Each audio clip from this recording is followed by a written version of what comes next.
Assalamualaikum warahmatullahi wabarakatuh.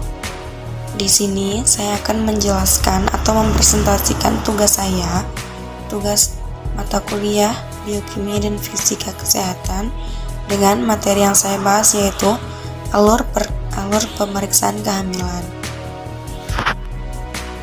Oke, sebelum saya melanjutkan ke pokok pembahasan materi, izinkan terlebih dahulu untuk saya memperkenalkan diri. Perkenalkan, nama saya Elia Septilusari, NPM 210107048 dari Prodi S1 Kebidanan, mata kuliah Biokimia dan Fisika Kesehatan dengan dosen pengampu yaitu Ibu Dr. Elsa Fidriana, Eskep BD MKetrop yang saya hormati.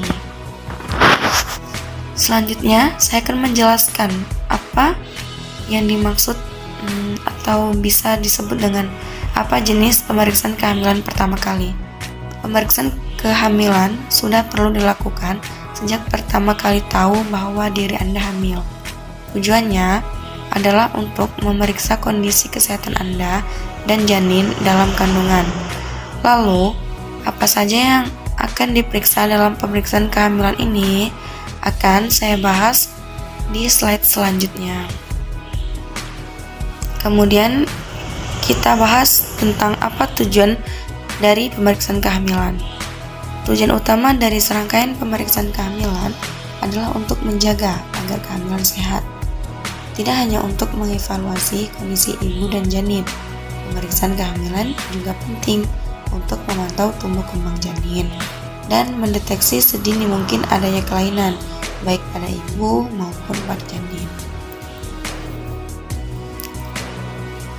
Nah, kemudian apa aja sih rangkaian pemeriksaan kehamilan yang perlu dijalani ibu hamil? Saat melakukan pemeriksaan kehamilan, dokter akan mengukur berat badan serta tanda-tanda vital Anda yang meliputi tekanan darah, denyut jantung, laju pernapasan, dan suhu tubuh.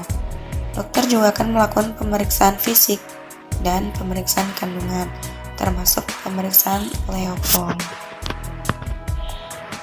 Kemudian, setelah itu, dokter juga mungkin akan melakukan beberapa pemeriksaan penunjang, seperti contohnya tes darah. Pemeriksaan darah lengkap merupakan salah satu jenis tes darah yang rutin dilakukan dokter ketika melakukan pemeriksaan kehamilan. Tujuannya adalah untuk mendeteksi kelainan yang mungkin dialami ibu hamil ataupun janin. Selain pemeriksaan darah lengkap, pemeriksaan yang juga dilakukan dalam tes darah adalah yang pertama yaitu tes golongan darah. Tes golongan darah bertujuan untuk mengetahui golongan darah dan resus ibu hamil guna mengantisipasi kemungkinan adanya perbedaan resus antara ibu hamil dengan janin. Bila hasil tes darah menunjukkan bahwa Anda memiliki resus negatif dan janin memiliki resus positif, ada resiko untuk terjadinya inkompatibilitas resus. Kondisi tersebut akan menyebabkan bayi mengalami anemia akibat pecahnya sel darah atau disebut dengan anemia hemolitik ketika ia lahir. Akibatnya, bayi bisa mengalami penyakit kuning atau biasa disebut dengan jaundice. Kemudian yaitu yang kedua, tes hemoglobin. Hemoglobin atau Hb adalah protein kaya zat besi yang ditemukan di dalam sel darah merah.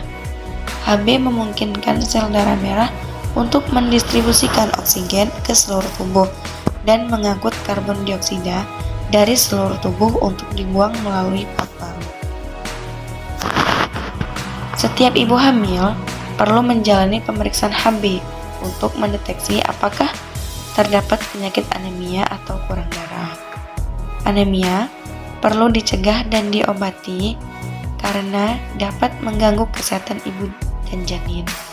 Anemia juga dapat meningkatkan risiko terjadinya kelahiran prematur, keguguran, berat badan rendah, dan perdarahan postpartum. Kemudian yang ketiga yaitu tes gula darah. Tes gula darah adalah bagian dalam pemeriksaan kehamilan rutin. Pemeriksaan ini penting untuk mendeteksi apakah ibu hamil mengalami diabetes kehamilan atau biasa disebut dengan diabetes gestasional. Ibu hamil lebih beresiko untuk menderita diabetes selama hamil bila mengalami kelebihan berat badan, overweight, atau obesitas, memiliki riwayat diabetes pada kehamilan sebelumnya, atau memiliki riwayat penyakit diabetes sebelumnya. Kemudian yang keempat yaitu pemeriksaan screening penyakit infeksi. Pemeriksaan ini dilakukan untuk mendeteksi apakah terdapat penyakit infeksi pada ibu hamil. Screening penyakit infeksi termasuk hepatitis B, sifilis, HIV, dan TORCH semakin cepat terdeteksi. Infeksi dapat semakin cepat diobati.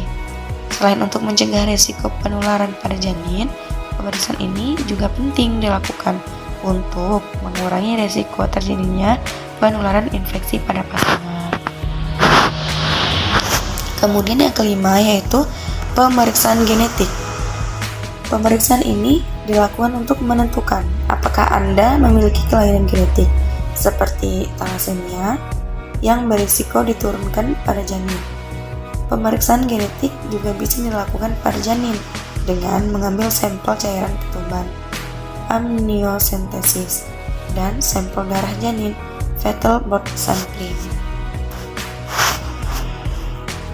Kemudian pemeriksaan selanjutnya yang dapat dilakukan pada ibu hamil yaitu tes urin antenatal. Pemeriksaan ini dilakukan terhadap sampel urin ibu hamil. Tujuannya adalah untuk mendeteksi apakah ibu hamil mengalami gangguan tertentu seperti preeklamsia, infeksi saluran kemih, atau diabetes. Pemeriksaan selanjutnya yaitu ultrasonografi atau biasa orang menyebutnya dengan USG. Pemeriksaan USG dilakukan setidaknya 3 kali selama masa kehamilan, yaitu trimester pertama.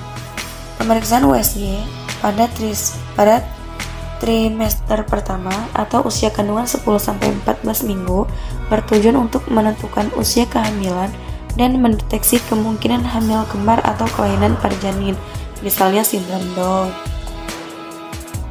Kemudian trimester kedua.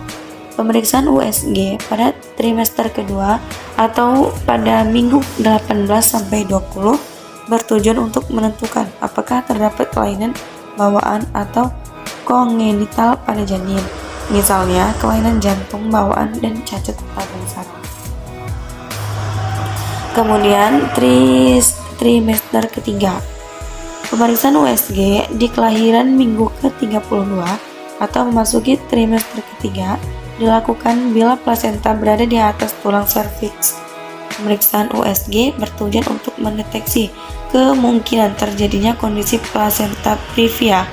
Selain itu, USG juga digunakan untuk mengetahui berat badan bayi, jenis kelamin, posisi bayi, dan menilai jumlah air ketuban. Pemeriksaan kehamilan sebaiknya dilakukan secara teratur agar kesehatan Anda dan janin dapat terus terpantau.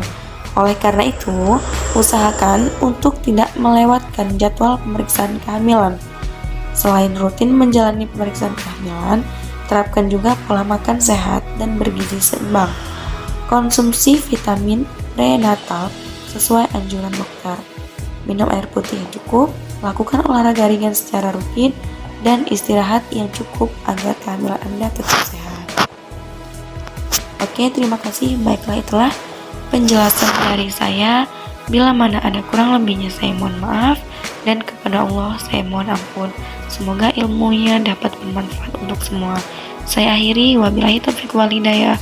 Wassalamualaikum warahmatullahi wabarakatuh.